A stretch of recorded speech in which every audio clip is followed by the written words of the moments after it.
Hello everyone, in this video I will show you how to fix Face ID issue in iOS 17. So before starting the video, don't forget to subscribe the channel and also press the bell icon.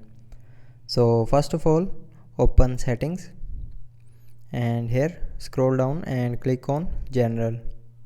Then here click on software update and check if your iPhone is updated to the latest version or not. So if your iPhone is not updated, then first of all update it to the latest iOS version, and after updating your Face ID problem will be fixed. But if the Face ID is still not working, then open settings and scroll down and then click on general. Now here scroll down and click on transfer or reset iPhone and then click on reset. Now here click on reset all settings and then enter your lock screen passcode, and after that enter your screen time passcode.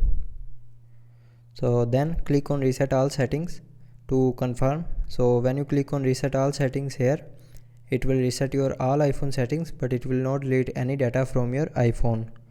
So after that restart your iPhone. So to restart, press and hold the power button and volume down button at the same time. Now swipe this icon to right side to restart, and after restarting your iPhone Face ID will start working properly. But if it's still not working, then open settings and here scroll down and click on Face ID and passcode. Then enter your lock screen passcode and after that click on reset Face ID. So when you click on reset Face ID, it will delete your Face ID, and after that set up your new Face ID, and after that the Face ID will start working properly. So I hope you liked the video. Thanks for watching.